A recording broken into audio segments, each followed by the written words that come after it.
और भारत में बीते 24 घंटे में कोरोना संक्रमण के 3,377 नए मामले सामने आए। ये लगातार दूसरे दिन है जब कोरोना के मामले 3,000 से ज्यादा आए हैं।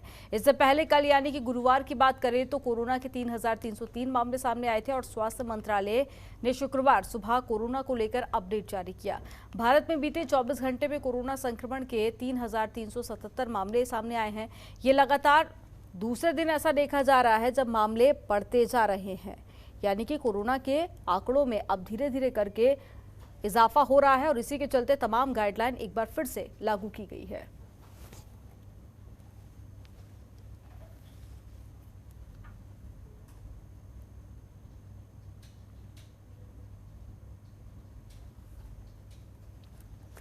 तो एक्टिव मरीजों की अगर हम बात करें तो वो भी बढ़ते जा रहे हैं। हालांकि ये एक राहत भरी खबर है कि लोग अस्पताल जो पहुंच रहे हैं उनकी संख्या काफ़ी ज़्यादा है, क्योंकि मामूली सिम्टम्स है और लोग घर पर ही रिकवर कर रहे हैं।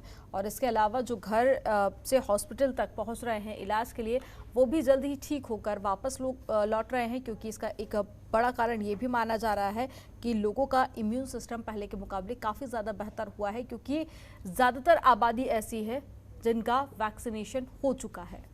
तो ऐसे में कई सारे एक्सपर्ट्स ये भी दावा कर रहे हैं कि कोरोना की चौथी लहर ज़्यादा नुकसान नहीं पहुंचाएगी और साथ ही सरकार की तरफ से तमाम पाबंदियां एक बार फिर से लागू कर दी गई हैं, चाहे मास्क लगाना हो, सोशल डिस्टेंसिंग का पालन करना हो, लेकिन उसके बावजूद भी लोगों में लापरवाही देखी जा रही है।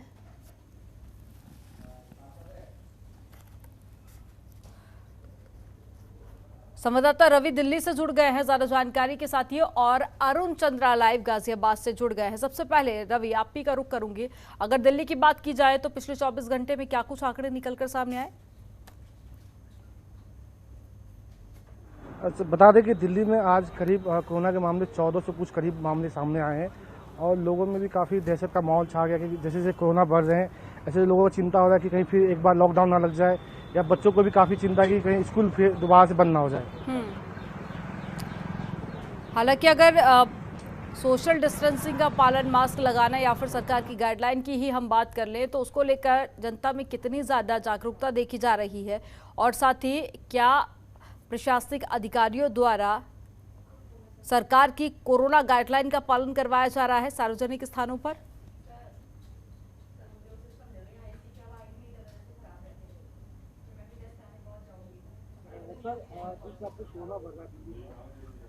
क्या लगता है कि आप लोग कैसे सोशल डिस्टेंस पालन करेंगे?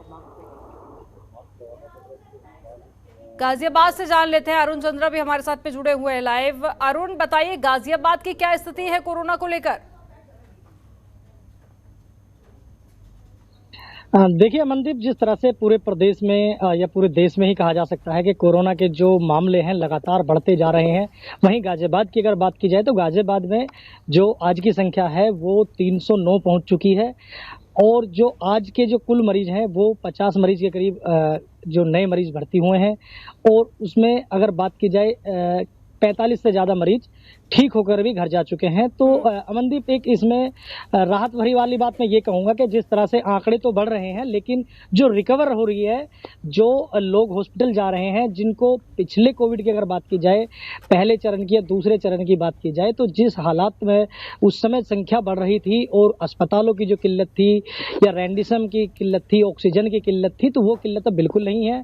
और जो पहले जो डर था कि अस्पताल जाने के बाद कोई भी युवक वापसी नहीं आ रहा था, तो इस बार की जो संख्या अगर देखी जाए तो संख्या भी बहुत कम है और जो लोग हैं उन्हें उतनी ऑक्सीजन की या बेड की, हॉस्पिटल की जरूरत नहीं है। अधिकतर लोग घर पर ही क्वारंटाइन होकर ठीक हो रहे हैं, तो ये अपने आप में राहत भरी बात है। और सबसे बड़ा जो इसका असर है वो ये देखने को मिल रहा है, या सबसे बड़ा जो जिस तरह से कोविड का जो लोगों पे प्रकोप कम हो रहा है, तो उसका ये कारण जरूर है कि जिस तरह से वैक्सीनेशन का काम तेजी से किया गया है। 18 साल के बच्चों को भी वैक्सीन लगा दी गई है, 14 साल के बच्चों को भी वैक्सीन लगा दी गई है। हालांकि जो अभी इस उम्र से 14 से 12 से और छोटे बच्चे हैं उनको वैक्सीन नहीं लगी है, तो अपने आप में चिंता का थोड़ा सा विषय ये जरूर है कि जिन बच्चों को भी वैक्सीन नहीं लगी है और जिस तरह से स्कूल कॉलेजों में, स्कूलों में खासकर जो बच्चे हैं वो कोरोना की चपेट में आ रहे हैं, उनके टीचर भी कोरोना की चपेट में आ रहे हैं, तो थोड़ा सा चिंता का विषय ये जरूर है। लेकिन जिस तरह से रिकवरी हो रही है, ये बताइए कि टेस्टिंग में कितनी बढ़ोतरी देखी जा रही है, टेस्टिंग में कितना इजाफा किया गया है?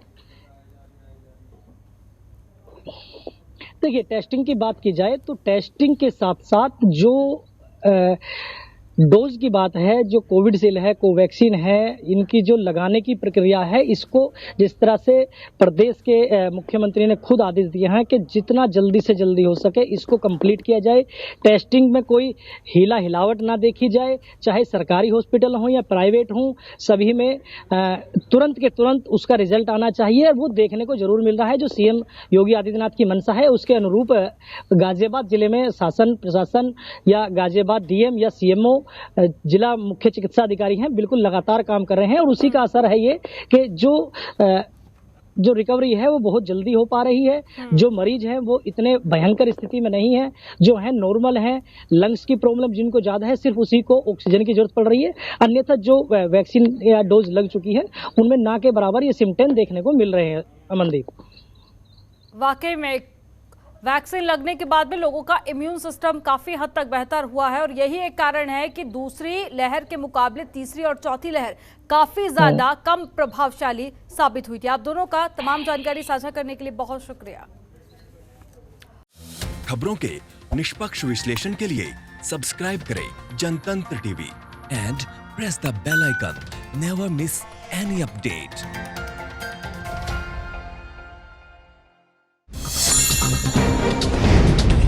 डाउनलोड कीजिए जनतंत्र टीवी ऐप को, जो कि अवेलेबल है गूगल प्ले और ऐप स्टोर पर। अधिक जानकारी के लिए अभी डाउनलोड करें।